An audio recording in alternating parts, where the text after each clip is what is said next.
students, நம்ம இந்த வீடியோல CBSE class 11 ஸ்டூடெண்ட்ஸ்க்கான sequence and series exercise 8.2 பார்க்க போறோம்.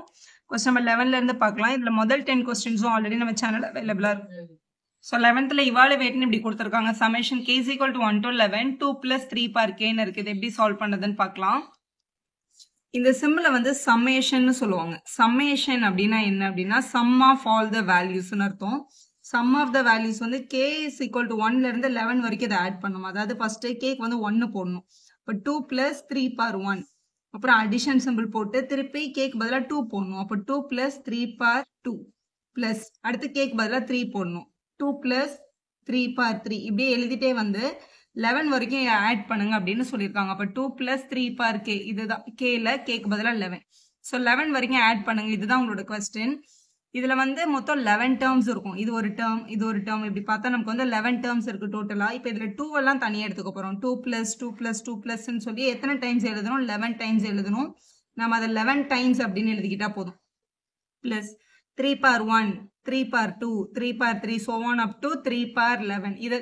இதை தனியா ஆட் பண்ணிடலாம், இதை தனியா ஆட் பண்ணிடலாம். தான் ஈஸி. 2 plus 2 plus 2 11 டைம்ஸ் நம்ம ஆட் பண்ணோம் அப்படின்னா நமக்கு 22 கிடைக்கும்.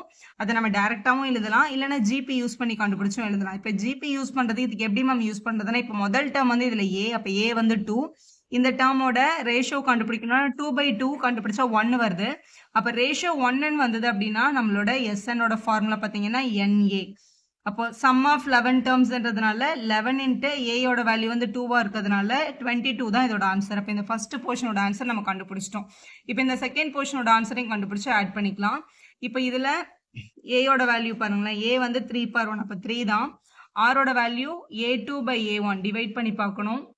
ஏ வந்து 3 per 2 இது 3 per 1. ஸோ ஒரு 3 வந்து கேன்சல் ஆகிடும். அப்போ ரிமைனிங் ஒரு 3 மட்டும் தான் இருக்கும். அப்போ ரேடியஸோட வேல்யூ வந்து 1 விட பெருசா இருக்கு. 1 விட பெருசா இருந்தா நம்மளோட எஸ்என் ஃபார்முலா என்ன? ஸோ இதான் எஸ்எனோட வந்து 3 ஃபார்முலா. இப்போ ஆர் ஈக்குவல் டு 1க்கு நம்ம என்ஏன்னு யூஸ் பண்ணோம்ல. இப்போ என்னோட ஆரோட வேல்யூ வந்து 3, அதாவது 1 விட பெரிய நம்பரா இருக்கு. அப்போ நம்ம இந்த ரெண்டாவது ஃபார்முலா தான் யூஸ் பண்ணோம். அதாவது ஆரை வந்து முதல் பிளேஸ்ல போடணும் அப்படின்னு அர்த்தம். அப்போ SN equal to A into R power n minus 1 by R minus 1 இந்த ஃபார்முலா தான் எழுதிக்கணும். எஸ்எனுக்கு பதிலாக எழுதிட்டு சப்ஸ்டியூட் பண்ணிடலாம். ஸோ சப்ஸ்டியூட் பண்ணுங்க.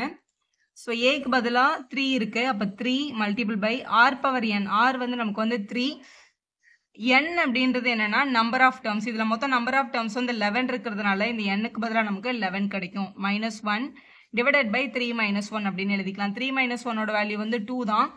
ஸோ இது வந்து 3/2 3 பவர் 11 மைனஸ் 1 அப்படின்னு எழுதிக்கலாம். 3 பவர் 11 வந்து ரொம்ப பெரிய நம்பரா இருக்கிறதுனால அதோட ஃபைனல் வேல்யூ வரைக்கும் நம்ம கண்டுபிடிக்க தேவையில்லை. சம் அப்படியே ஸ்டார்ட் பண்ணிக்கலாம். அப்போ நம்ம கொஸ்டின்ல கேட்டிருந்தாங்கல்ல, summation k is equal to 1 to 11 2 plus 3k ஓட வேல்யூ என்ன அப்படின்றதோட ஆன்சர் இந்த 2 எல்லாம் ஆட் பண்ணா நமக்கு ஒரு 22 கிடைச்சது. பிளஸ் இந்த 3 per k ஓட வேல்யூஸ் எல்லாத்தையும் ஆட் பண்ணும்போது நமக்கு 3/2 3 per 11 மைனஸ் 1 கிடைச்சது. இந்த ஆன்சரை நம்ம இப்படியே ஸ்டாப் பண்ணிக்கலாம். கொஸ்டின் நம்பர் 12 பார்க்கலாம். இது ஒரு முக்கியமான question. Sum of first 3 terms of AP is 39/10 and their product is 1. Find the common ratio and the terms அப்படின்னு கொடுத்துருக்காங்க. ஸோ சம் வேல்யூவும் ப்ராடக்ட் வேல்யூவும் கொடுத்துட்டு ஃபர்ஸ்ட் 3 டேர்ம்ஸை கண்டுபிடிங்க அப்படின்னு சொல்லியிருக்காங்க. இது எப்படி சால்வ் பண்றதுன்னு பார்க்கலாம். இந்த ஃபர்ஸ்ட் 3 டேர்ம்ஸ் ஆஃப் ஜிபி வந்து A/R AARனு எடுத்துக்கோங்க. AR ஸ்கொயர் அப்படின்னு கூட நம்ம எடுக்கலாம். நான் அதை விட இங்க ப்ராடக்ட் கொடுத்துருக்கிறதுனால ஏக்கு முன்னாடி டேர்ம் எடுக்கும்போது நமக்கு ப்ராடக்ட்ல RR கட் ஆகி செம்ம ஈஸியா சால்வ் பண்ணிட முடியும். அதனால 3 டேர்ம்ஸ் கேட்டாங்க, இந்த பேட்டர்ன் எடுத்துக்கோங்க. ஸோ ப்ராடக்ட் இஸ் 1 அப்படின்னு கொடுத்துருக்காங்க. ப்ராடக்ட்னா அதோட மல்டிபிளிகேஷன் வேல்யூ 1 அப்படின்னு அர்த்தம். So A/R multiple by A multiple by AR பண்ணா எனக்கு ஆன்சர் 1 வரும் அப்படின்னு சொல்லியிருக்காங்க. ஸோ இந்த ஆரும் கேன்சல் பண்ணிடலாம். இது A par 1 A par 1 A par 1. அப்போ அதோட அர்த்தம் A par 3 is equal to 1ன்னு அர்த்தம். 1 வந்து 1 power 3ன்னு கூட எழுதிக்கலாம். ஸோ பவர்ஸ் ஆர் ஈக்குவல்னா பேசஸ் ஆர் ஈக்குவல் அப்படின்ற ரூல்ல A is equal to 1 அப்படின்னு நம்ம கண்டுபிடிச்சாச்சு. இப்போ அடுத்த கொஸ்டின்ல என்ன கொடுத்துருக்காங்க? சம் இஸ் 39/10 அப்படின்னு கொடுத்துருக்காங்க. சம்னா A/R plus A plus AR இவங்க 3 பேரையும் ஆட் பண்ண வர ஆன்சர் வந்து 39/10ன்னு கொடுத்துருக்காங்க. இப்படி எடுத்துக்கணும். ஸோ இவங்களுக்கு கீழே 1 இவங்களுக்கு கீழே 1ன்னு எடுத்துக்கோங்க. எடுத்துட்டு எல்சிஎம் எடுக்க போறோம். ஏக்கு பதிலாக 1ன்னு சப்ஸ்டியூட் பண்ணிக்கலாம். நான் ஆல்ரெடி நம்ம கொஸ்டின்ல ஏயோட வேல்யூ கண்டுபிடிச்சாச்சு. அப்போ இது 1/R plus 1 plus R equal to 39/10 அப்படின்னு கொஸ்டின்ல இருக்கு. இப்போ இது கீழே 1 எடுத்து எல்சிஎம் எடுக்கிறதா இருந்தா R 1 1. அப்போ R தான் எல்சிஎம். இங்க ஆல்ரெடி R இருக்கிறதுனால இங்க எதுவுமே மல்டிபிள் பண்ணாம இந்த 1 எழுதிக்கணும். இங்க 1 இருக்கிறதுனால மல்டிபிள் பை R பண்ணணும். மேலேயும் மல்டிபிள் பை R பண்ணிடலாம். இங்கேயும் 1 இருக்கு, மல்டிபிள் பை ஆர் பண்ணணும் எல்சிஎம்காக. மேலேயும் மல்டிபிள் பை ஆர் பண்ணும்போது மேலே ஒரு ஆர் இருக்கிறதுனால இது ஆர் ஸ்கொயர்ட் ஆகிடும். Equal to 39/10. டிவைடில் இருக்க ஆர் அந்த பக்கம் எடுத்துகிட்டு போயிடலாம். இங்கே டிவைடில் இருக்க 10 இந்த பக்கம் எடுத்துகிட்டு வந்துக்கலாம். அப்போ 10 × 1 + r ஸ்கொயர் நீங்கள் கிடைக்கும். அந்த சைடு 39r அப்படின்னு கிடச்சிருக்கும். ஸோ எல்லா டேர்ம்ஸையும் ஒரே சைடு எடுத்துகிட்டு வர போகிறோம். இங்கே 10 உள்ள மல்டிபிள் பண்ணிக்கலாம். 10 + 10r + 10r ஸ்கொயர். இந்த ப்ளஸ் 39r இந்த பக்கம் வந்தால் -39r = 0 அப்படின்னு கிடச்சிருக்கு. இதை அரேஞ்ச் பண்ணிக்கலாம். 10r ஸ்கொயர், இங்கே இருக்கிற 10rரும் இங்கே இருக்கிற 39rரும் மைனஸ் ஆச்சுன்னா -29r + 10 = 0. ஸோ குவாட்ரேட்டிக் ஈக்குவேஷன் வரைக்கும் நம்ம சால்வ் பண்ணியாச்சு. இதுலேருந்து r வேல்யூவை ஃபைண்ட் பண்ண போகிறோம். ஸோ இதான் நமக்கு கிடைச்ச குவாட்ரேட்டிக் ஈக்குவேஷன். இதை ஃபேக்டரைஸ் பண்ணிடலாம். முதல்ல இந்த 10 மல்டிபிள் பண்ணால் 100. ஸோ மல்டிபிள் பண்ணால் 100 வரணும். அதே நம்பர் ஆட் பண்ணால் -29 கிடைக்கணும். 25 4s are 100 நமக்கு தெரியும். -29 வேணும்னா -25 -4 அப்படின்னு எழுதிக்கலாம். ஸோ ஸ்பிளிட்டிங் த மிடில் டேர்ம் மெத்தடில் இப்போ இது 10r ஸ்கொயர், இந்த 29r எடுத்துட்டு அதுக்கு பதிலாக 25r - 4r அப்படின்னு பிரித்து எழுதிக்கலாம், which is equal to 0. இவங்க ரெண்டு பேருக்கு காமன் டேபிள்னு பார்த்தா 5ம் 6ம் காமனாக இருக்குது. பேலன்ஸ் ஒரு 2ம் 6ம் உள்ளே இருக்கும். இங்கே பேலன்ஸ் 25ல் 5 வெளியே போயிடுச்சுன்னா மிச்சம் ஒரு 5 மட்டும் இருக்கும். இங்கே 4க்கும் 10க்கும் காமன் டேபிள்ஸ் வந்து 2. ஸோ -2 வெளில எடுத்துடலாம். பேலன்ஸ் இங்கே 2 வரும், -5ம் இருக்கும். ஏன்னா ப்ளஸில் அந்த மைனஸ் வெளியே போயிடுச்சுன்னா ஒரு மைனஸ் உள்ளே இருக்காத அர்த்தம். இது ஈக்குவல் டு 0. ஸோ இதுலேயும் 2r - 5 இருக்குது, இங்கேயும் 2r - 5 இருக்குது. ஒரு 2r - 5 காமன். இங்கே 5rரும் இந்த -2ம் இருக்குது. அப்போ 5r - 2 = 0. ரெண்டு டேர்மையும் தனித்தனியாக ஈக்குவல் டு 0 பண்ணிக்கோங்க. 5r - 5 = 0. 5r - 2 = 0ன்னு ஒரு டேர்ம். 2r - 5 = 0ன்னு ஒரு டேர்ம். -2 அந்த பக்கம் போனால் +2 ஆகிடும். அப்போ r = 2/5 ஒரு டேர்ம். அப்போ 2r = -5 அங்கே போனால் +5 ஆகும். அப்போ r = 5/2ன்றது அதர் டேர்ம். இப்போ ஃபைண்ட் த காமன் ரேஷியோவும் கேட்டு ஃபைண்ட் த 3 டேர்ம்ஸும் அவங்க கேட்டிருந்தாங்களே, அதையும் நம்ம எடுத்து எழுதணும். இஃப் a வந்து 1 தான், ஆரோட வேல்யூ 2 டேர்ம் கிடச்சிருக்கிறதுனால ரெண்டுமே அப்ளை பண்ணி பார்க்கணும். a1 r வந்து 2/5. ஃபைண்ட் த டேர்ம்ஸ்ன்னு கேட்டிருக்கிறதுனால நம்ம எடுத்திருந்த 3 டேர்ம்ஸ் என்னது? a/r, a/ar. இதோட வேல்யூவை கண்டுபிடிச்சி எழுதிடணும். a வந்து 1, rக்கு பதிலாக கொஸ்டினில் 2/5, a1 1 × 2/5 அப்படின்னு எழுதிக்கோங்க. ஸோ இந்த 2/5 மேலே எடுத்துகிட்டு போனால் 5/2 ஆகிடும். 1, 2/5 அப்படின்னு கிடைக்குது. ஸோ இது ஒரு பேட்டர்னில் இதில் r வந்து 2/5 யூஸ் பண்ணியிருக்கோம். இதில் வந்து 5/2ன்னு இன்னொரு ஆப்ஷனும் இருக்கிறதுனால அதை இங்கே கண்டிப்பாக எடுத்து எழுதிக்கோங்க. அதே ஆன்சர் தான் வரும், ஆனால் அதை எழுதியிருக்கீங்களான்னு செக் பண்ணுவாங்க. a/rல 1 இங்கே 5/2, அடுத்து ஏக்கு பதிலாக 1, ஏஆர்னா 1 × 5/2 அப்படின்னு எழுதிக்கலாம். ஸோ இதுலேருந்து கிடைக்கிற டேர்ம் இந்த 5/2 மேலே எடுத்துகிட்டு போனால் 2/5 ஆகிடும். அடுத்து 1 × 5/2ன்றது வந்து 5/2 தான். இதில் வந்து 2/5 5/2 பிளேஸ் மட்டும் சேஞ்ச் ஆகி வந்திருக்கு. மற்றபடி அதே 3 டேர்ம்ஸ் தான் நம்மளுக்கு கிடச்சிருக்கு. கொஸ்டினில் அவங்க கேட்டிருந்தது find the common ratio and the 3 terms நம்ம கண்டுபிடிச்சாச்சு. Question number 13ல how many terms of GP 3, 3 square, 3 power 3 are needed to give the sum as 120 அப்படின்னு கேட்டிருக்காங்க கொஸ்டின்ல. ஸோ ஜிபியில் கொடுத்துருக்கிறது ஃபர்ஸ்ட் டேர்ம் 3, அடுத்த டேர்ம் 3 ஸ்கொயர், அடுத்த டேர்ம் 3 power 3. அப்போ 3 3 மல்டிப்ளை ஆகிட்டே போயிருக்கு. ஸோ எப்போவுமே நம்ம ஃபர்ஸ்ட் டேர்மை ஏன்னு சொல்லுவோம். ரேஷியோ அப்படின்றது செகண்ட் டேர்மை ஃபர்ஸ்ட் டேர்மால் டிவைட் பண்ணுற வேல்யூ. அப்போ 3 ஸ்கொயர்டை 3ஆல் டிவைட் பண்ணுறோம்னு வச்சுக்கோங்களேன். 9 3ஆல் டிவைட் பண்ணுறோம், வேல்யூ வந்து 3. ஸோ ஆரை யூஸ் பண்ணி தான் சம் வேல்யூ 120 வரணும்னா எத்தனை டேர்ம்ஸ் ஆட் பண்ணணும் தானே அவங்க கேட்டிருக்காங்க. அப்போ சம்மோட ஃபார்முலான்னு பார்த்தீங்கன்னா இப்போ ஜிபியில் இதுதான் உங்களோட 3 பேசிக் ஃபார்முலாஸ். அதாவது நம்மளுக்கு கிடைச்ச ரேஷியோ வந்து 1 விட சின்ன நம்பராக இருந்தால் இந்த ஃபர்ஸ்ட் ஃபார்முலா அப்ளை பண்ணணும். ஏன்னா 1 பிக்காக இருக்கிறதால 1 ஃபர்ஸ்ட் எழுதணும். இங்கே வந்து 3ன்னு கிடச்சிருக்கு. 3ன்ற நம்பர் வந்து 1 விட பெரிய நம்பர். அப்போ ஆர் வந்து கிரேட்டர் தென் 1ன்னு கிடச்சிருக்கிறதுனால எஸ்எனுக்கு நம்ம இந்த ரெண்டாவது ஃபார்முலா தான் அப்ளை பண்ணணும். ஆர் = 1 தான் NA அப்படின்னு நம்ம சொல்லுவோம். அப்போ எஸ்எனுக்கு நம்ம எழுதிக்க போகிற ஃபார்முலா ஸோ இந்த ஃபார்முலா தான். இந்த சம்மோட வேல்யூவை தான் 120ன்னு கொடுத்துருக்காங்க. அப்போ = 120 அப்படின்னு எடுத்துக்கோங்க. மற்ற எல்லா வேல்யூமே கொஸ்டினில் இருக்குது. ஏ வந்து ஃபர்ஸ்ட் டேர்ம் 3, அப்போ இந்த ஏக்கு பதிலாக 3ன்னு அப்ளை பண்ணிக்கலாம். ஆரோட வேல்யூ கொஸ்டினில் 3ன்னு கண்டுபிடிச்சிருக்கோம். அப்போ இதுவும் 3 தான். நம்பர் ஆஃப் டேர்ம்ஸ் தான் தெரியும், அதனால n வந்து அப்படியே இருக்கட்டும். -1 டிவைடட் பை ஆருக்கு பதிலாக 3 கண்டுபிடிச்சிருக்கோம். ஸோ 3 - 1 = 120 அப்படின்னு எழுதிக்கோங்க. ஸோ இந்த டேர்மில் நியூமரேட்டரில் வந்து ஒரு 3 இருக்குது, பக்கத்தில் ஒரு 3 power n - 1 இருக்குது. டினாமினேட்டரில் 3 - 1 2 இருக்குது, இங்கே வந்து 120 இருக்குது. ஸோ இங்கே மல்டிப்பிளில் 3/2 இருக்கு. இந்த டேர்ம் நம்ம அங்கே எடுத்துகிட்டு போயிடலாம். அதாவது டிவைடில் இருக்க 2 அங்கே போனால் மல்டிபிள் ஆகும். மல்டிப்பிள் இருக்க 3 இங்கே வந்தால் டிவைட் ஆகும். அப்போ 3/n - 1 = 120. கீழே இருக்கிற 2 மேலே மல்டிபிள் ஆயிடுச்சு. மேலே இருந்த 3 இங்கே கீழே வந்துடுச்சு. ஸோ 3 டேபிளில் 1s are 4s are இதை கேன்சல் பண்ணிடலாம். இங்கே இருக்க 0 வந்து இப்படியே மேலே வந்திருக்கும். அப்போ 3/n = இங்கே 42s are 80. இந்த பக்கம் இருக்க -1 அந்த பக்கம் வந்தால் +1 ஆயிருக்கும். அப்போ இதை என்னன்னு எழுதிக்கலாம்? 81 அப்படின்னு எழுதிக்கலாம். அப்போ 3/n = 81 அப்படின்னு கிடைச்சிருக்கு. 81 அப்படின்றத பிரைம் ஃபேக்டரைசேஷன் பண்ணுங்க. 3யோட பவர்ல இது என்ன வருதுன்னு கண்டுபிடிக்கிறதுக்காக. 3 டேபிளில் 3 2s are 6 வரும். பேலன்ஸ் 2 7. 3 டேபிளில் 9s are 3 டேபிளில் 3s are. அப்போ 3 வந்து 4 டைம்ஸ் இருக்கு 81க்குள்ள. அப்போ 3/n = 3/4 அப்படின்னு எழுதிக்கலாம். Since bases are equal, powers are equal அப்படின்ற ரூல் படி n is equal to 4 அப்படின்னு நம்மளால கன்ஃபார்மா சொல்லிட முடியும். அப்போ எத்தனை டேர்ம் எடுத்தா சம் 120 வரும்னு கேட்டிருந்தாங்களா? 4 டேர்ம்ஸ் எடுத்தா தான் சம் வந்து 120 வரும்னு அர்த்தம். இப்போ கொஸ்டின் நம்பர் 14 பார்க்கலாம்.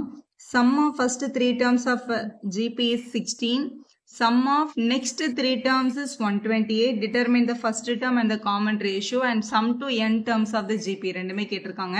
இப்போ நார்மலாக இப்போ ஜிபியோட ஜென்ரல் ஃபார்ம் எழுதுங்கன்னா ஏஆர் ஏஆர்² ஏஆர்³ ஆர் மல்டிப்ளை ஆகிட்டே போயிருக்கு தான் ஜென்ரல் ஃபார்ம். இதில் என்ன சொல்லியிருக்காங்கன்னா சம் ஆஃப் ஃபர்ஸ்ட் 3 terms, அதாவது இந்த ஃபர்ஸ்ட் 3 பேரை மட்டும் ஆட் பண்ணா ஏ பிளஸ் ஏஆர் பிளஸ் ஏஆர்², இவங்க 3 பேரையும் ஆட் பண்ண ஆன்சர் 16 வரும். சம் ஆஃப் நெக்ஸ்ட் 3 terms, அடுத்த 3 பேர்னா இவங்க 3 பேரும், அதாவது AR³ plus AR⁴ plus AR⁵, இவங்க 3 பேரையும் ஆட் பண்ணா 128 கிடைக்கும் அப்படின்னு சொல்லியிருக்காங்க. டிட்டர்மைன் த ஃபர்ஸ்ட் டேர்ம், ஏவை கண்டுபிடிங்க.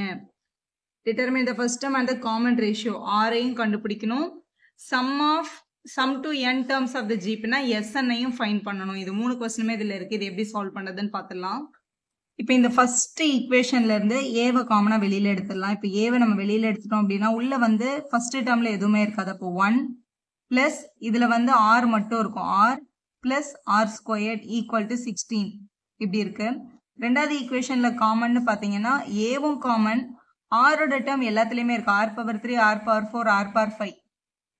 ஸோ ஆர்ஸும் காமனாக இருக்கிறதுனால இதில் இருக்கிறதுலே மினிமம் ஆர் யாருன்னு பார்த்தீங்கன்னா R⁴ தான். ஸோ R⁴ காமனாக வெளியில் எடுத்துடலாம். வெளியில் எடுத்துட்டோம் அப்படின்னா உள்ள என்ன இருக்கும்? ஃபர்ஸ்ட் டேர்ம்ல எதுவுமே இருக்காது. பிளஸ் இதில் ஏயும் R³ வெளியே போயிடுச்சுன்னா மிச்சம் ஒரு ஆர் மட்டும் இருக்கும். பிளஸ் இதில் R² இருக்கும் பேலன்ஸ். ஏன்னா R⁴ வெளியே போயிடுச்சு, மிச்சம் R² இருக்கும். = 128 அப்படின்னு கொஸ்டின்ல கொடுத்துருக்காங்க. இதில் பாருங்க a × 1 + r + R², அதே தான் உங்களுக்கு வந்து ஃபர்ஸ்ட் ஈக்குவேஷன்லேயே இருக்கு. ஃபர்ஸ்ட் ஈக்குவேஷன்ல இருக்க இந்த a × 1 + r + R², இந்த டேர்முக்கு பதிலாக நம்ம என்னன்னு சப்ஸ்டியூட் பண்ணிக்கலாம்? 16 சப்ஸ்டியூட் பண்ணிக்கலாம். இது ஈக்குவேஷன் 1, இது ஈக்குவேஷன் 2ன்னு வச்சுக்கோங்களேன். ஈக்குவேஷன் 2ல a × 1 + r R² இருக்குல்ல, இந்த டேர்மை ரிமூவ் பண்ணிட்டு அதுக்கு பதிலாக 16 அப்படின்னு நம்ம எழுதிக்க முடியும். மல்டிபிள் பை இங்க ரிமைனிங் என்ன மட்டும் தான் இருக்கும்? R³ மட்டும் தான் இருக்கும். = 128. இதை நீங்க இப்படியும் பண்ணலாம். இல்ல இதுல இருந்து நான் 1 + r + R² கண்டுபிடிச்சு இங்க கூட சப்ஸ்டியூட் பண்ணிக்கிறேன், அப்படியும் பண்ணலாம். இது வந்து கொஞ்சம் ஷார்ட்டா இருக்க மாதிரி இருக்கு. மல்டிபிள் இருக்க 16 அந்த பக்கம் எடுத்துட்டு போனா டிவிஷனுக்கு வரும். அப்போ 128/16 அப்படின்னு எழுதிக்கலாம்.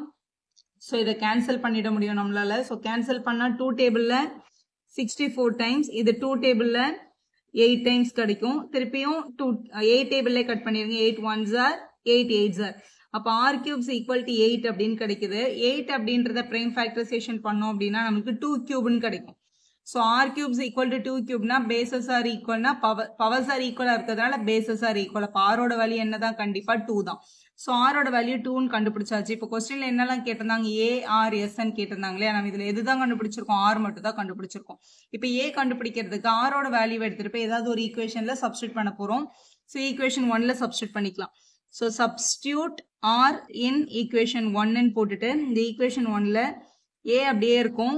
1 + R + R² = 16 அப்படின்னு கொஸ்டின்ல கொடுத்துருக்காங்க. அதை எழுதிக்கோங்க. ஸோ இது வந்து 1 + 2 + 2² அப்படின்னா 1 + 2 + 4 அப்படின்னு அர்த்தம். ஏன்னா 2வை ஸ்கொயர் பண்ணியிருந்தா 4 and 2 ஆட் பண்ணா 6, 6 + 1 7 கிடைக்குது. அப்போ வந்து A × 7 = 16. மல்டிபிள் இருக்க 7 அந்த பக்கம் போனா டிவிஷனுக்கு வரும். 16/7 தான் உங்களோட கரெக்டான ஆன்சர். ஏ கண்டுபிடிச்சாச்சு.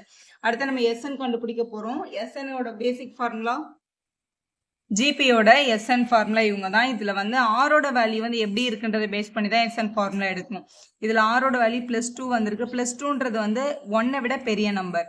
அப்ப R வந்து greater than 1 அப்படின்றதுனால SN formula A × r power n minus 1 by R minus 1 இதை தான் எழுதணும். இந்த ஆர் தான் பெரிய நம்பர். நெகட்டிவை ரிமூவ் பண்ணுறதுக்காக தான் ஃபார்முலாவை இப்படி மாற்றி வச்சுருக்காங்க. ஸோ இதை எழுதிக்கலாம் இப்போது. ஸோ அங்கே நம்பர் ஆஃப் சப்ஸ்டியூட் பண்ணிடலாம். a value 16/7. இப்போ 16/7. r வேல்யூ 2ன்னு கண்டுபிடிச்சிருக்கோம். 2 power n minus 1 by 2 minus 1 அப்படின்னு எழுதிக்கலாம். 2 மைனஸ் 1 1 தான். டினாமினேட்டரில் 1 இருந்தால் அதை நம்ம கேரி பண்ண தேவையில்லை, அதை விட்டுலாம். அப்போ 16/7 into 2 power n minus 1. Number of terms கொஸ்டினில் கொடுக்கல, அப்படியே SN தான் கண்டுபிடிக்க சொல்லியிருக்காங்க. அப்போ இதுதான் உங்களோட ஃபைனல் ஆன்சர். Question number 15 பார்க்கலாம். Given GP with A is equal to 729 and 7th term is 64, determine S7 அப்படின்னு கேட்டிருக்காங்க. இப்போ இது வந்து GP கொஸ்டின்ல GPல எந்த டேர்ம் கேட்டிருந்தாலும் AN ஃபார்முலா தான் அப்ளை பண்ணும். A into R power n minus 1 அப்படின்றது தான் பேசிக், உங்களுக்கு நல்லா தெரிஞ்சிருக்கும். இல்லை 7th term 64ன்னு சொல்லிட்டதுனால A7 equal to A multiple by R power n minus 1 equal to 64 அப்படின்னு எழுதிக்கலாம். இதில் கொடுத்துருக்க வேல்யூ எல்லாம் சப்ஸ்டியூட் பண்ண போகிறோம். ஏயோட வேல்யூ கொஸ்டினில் 729 இருக்கு. So 729 multiple by R power n minus 1 equal to 64 அப்படின்னு எழுதிக்கலாம். மல்டிபிள் இருக்க 729 அந்த பக்கம் எடுத்துகிட்டு போனால் டிவிஷனுக்கு வரும். So R power n minus 1 equal to 64 divided by 729 அப்படின்னு எழுதிக்கோங்க. இதில் 64 729 இருக்கு. இது ரெண்டுமே வந்து பவர் நம்பர்ஸ் தான். ஸோ இது வந்து டைரெக்டாக எப்படி எழுதுங்கன்னா முதல்ல பிரைம் ஃபேக்டரைசேஷன் பண்ணிக்கோங்க இந்த மாதிரி. ஸோ இது வந்து 64 அப்படின்ற நம்பரை பிரைம் ஃபேக்டரைசேஷன் பண்ணோம்னா 2 வந்து 6 டைம்ஸ் கிடைக்குது. அதே மாதிரி 729 பிரைம் ஃபேக்டரைசேஷன் பண்ணோம்னா 3 வந்து 6 டைம்ஸ் கிடைக்குது. அப்போ நம்ம இந்த நம்பர்ஸை வந்து எப்படி எழுதிக்கலாம்னா இது வந்து 2 பவர் 6, இது வந்து 3 பவர் 6ன்னு எழுதிக்கலாம். ரெண்டு பேருக்கும் ஒரே பவர் இருக்கிறதுனால 2/3 த ஹோல் பவர் 6 அப்படின்னு கூட எழுதிக்க முடியும். ஸோ இப்படி எழுதிக்கோங்க. இதில் கொஸ்டினோட ஸ்டார்டிங்லேயே நம்ம வந்து A7 ஈக்குவல் டு 64 தான் சம ப்ரொசீட் பண்ணியிருக்கோம். அப்போ எண்ணுக்கு பதிலாக இவங்க கொடுத்துருக்கிற நம்பர் என்னன்னு பாருங்க 7. அப்போ இந்த எண்ணுக்கு பதிலாக 7 போட்டுக்கோங்க. R பவர் 7 மைனஸ் 1 இது வந்து 7 மைனஸ் 1ன்றது வந்து 6. அப்போ R power 6 is equal to 2/3 the whole power 6ன்னு கிடைச்சிருக்கு. அப்போ பவர்ஸ் ஆர் ஈக்குவல்னா பேசஸ் ஆர் ஈக்குவல். அதனால R வேல்யூ டெஃபினட்டா 2/3 தான். R வேல்யூவை கண்டுபிடிச்சாச்சு. கொஸ்டின்ல என்ன கண்டுபிடிக்க சொல்லியிருக்காங்க, டிட்டர்மைன் S7 அப்படின்னு கேட்டிருக்காங்க. அதாவது SN வேல்யூ கேட்குறாங்க. சம் ஆஃப் 7 டேர்ம்ஸ் கேட்குறாங்க. ஜிபியை பொறுத்த வரைக்கும் எஸ்எனுக்கு 3 பேசிக் ஃபார்முலாஸ் இருக்கு. ஆரோட வேல்யூ 1 விட சின்னதாக இருந்தால் என்ன ஃபார்முலா அப்ளை பண்ணணும்னு பாருங்க. நான் 2/3ன்ற நம்பர் வந்து 1 விட சின்ன நம்பர். ஸோ ஆர் வேல்யூ 1 விட சின்னதாக இருந்தால் இதான் நம்மளோட எஸ்எனோட basic formula. A into 1 minus R bar n by 1 minus R இதுதான் எழுதிக்கணும். இதை எழுதி கண்டுபிடிச்ச வேல்யூவை நம்ம சப்ஸ்டியூட் பண்ணிட போகிறோம். எஸ்என் ஃபார்முலாவில் S7 கேட்டிருக்காங்க. அப்போ S7 equal to A value கொஸ்டினில் 729 இருக்கு. So 729 multiple by 1 minus R power n. R வந்து 2/3. அப்போ 2/3 த ஹோல் பவர் n. எண்ணுக்கு கொஸ்டினில் 7 எடுக்க சொன்னதுனால நீங்கள் 7 எழுதிக்கலாம். Divided by 1 minus R. R வந்து 2/3 இதை எழுதிக்கோங்க. இப்போ 729 அப்படின்றத நம்ம ஆல்ரெடி பிரைம் ஃபேக்டரைசேஷன் பண்ணி வச்சிருக்கோம். அது வந்து 3 பவர் 6 தான். So 3 power 6 multiple by 1 minus இந்த பவர் 7 நியூமரேட்டர் மேலே வரும் கீழே வரும் காமன். அப்போ 2 பவர் 7 பை 3 பவர் 7 அப்படின்னு எழுதிக்கலாம். டினாமினேட்டரில் இது 1/1, இது வந்து 2/3. எல்சிஎம் எடுத்தோம்னா 3 1s are 3, 1 2s are 2 divided by 3 அப்படின்னு கிடைக்கும். ஸோ இது வந்து ஒரு 1/3 தான். இப்போ பாருங்க, இது ஜஸ்ட் சிம்பிளிஃபிகேஷன். இது வந்து 1/1ன்னு எழுதி எல்சிஎம் எடுத்துடணும். அப்போ இது 3 பவர் 7, இது 2 பவர் 7. நம்மளோட வேல்யூ வெளியில வந்து ஒரு 3/6 இருக்கு. டினாமினேட்டரோட வேல்யூ இது ஆக்சுவலாக 1/3. 1/3ன்ற இந்த டேர்ம் நியூமரேட்டருக்கு வரும்போது 3/1 ஆகிடும். 3/1ன்னு எழுதிக்கலாம். ஆக்சுவலாக இது 3 பவர் 1. இங்கே உள்ள வந்து ஒன்று ரெண்டு பாசிபிலிட்டி இருக்குது. இது எல்சிஎம் எடுத்துட்டும் கேன்சல் பண்ணலாம், இல்லை அப்படியேவும் யூஸ் பண்ணிக்கலாம். நான் இங்கே எல்சிஎம் எடுத்து தான் கட் பண்ண போகிறேன். இது வந்து 3 power 7 minus 2 power 7 by 3 power 7 அப்படின்னு எழுதியிருக்கேன். இதை இங்கே மல்டிபிள் பண்ணிட்டு இதை இங்கே மல்டிபிள் பண்ணிட்டு இது இப்படி பண்ணுவோம்ல எல்சிஎம்காக. ஸோ வெளியில் வந்து 3 பவர் 6 இன்ட்டு 3 பவர் 1ன்னு இருக்குது. அது 3 பவர் 7 தான். ஸோ உள்ளே இருக்கிற 3 பவர் 7 மைனஸ் 2 பவர் 7 வந்து நம்ம சால்வ் பண்ண தேவையில்லை, நான் பெரிய நம்பர்ன்றதுனால. டினாமினேட்டரில் இருக்க 3 பவர் 7 இதுவும் என்னவா இருக்கும், கேன்சல் ஆகிருக்கும். நம்ம இதை எப்படியும் பண்ணலாம். அப்படி இல்லைனா இங்கேயே வந்து இதை 3 பவர் 7 கொண்டு வந்துட்டு இந்த 3 பவர் 7 கொண்டு போய் இப்படி உள்ள 1 கூட ஒரு தடவை இவங்க கூட ஒரு தடவை மல்டிபிள் பண்ணலாம். அப்படி பண்ணும்போது இங்கே 3 பவர் 7 கட் ஆகிடும், இங்கே 3 பவர் 7 அங்கேயே இருக்கும். ஸோ அதுதான் நம்மளோட final value 3 power 7 minus 2 power 7 அப்படின்றது. ஸோ அதுதான் நம்மளோட S7. நம்ம ஆன்சர் இப்படியே ஸ்டாப் பண்ணிக்கலாம். வீடியோ யூஸ்ஃபுல்லாக இருந்தால் ஒரு லைக் போடுவோம், ஃப்ரெண்ட்ஸ்க்கும் ஷேர் பண்ணுங்கள், subscribe channel for more videos.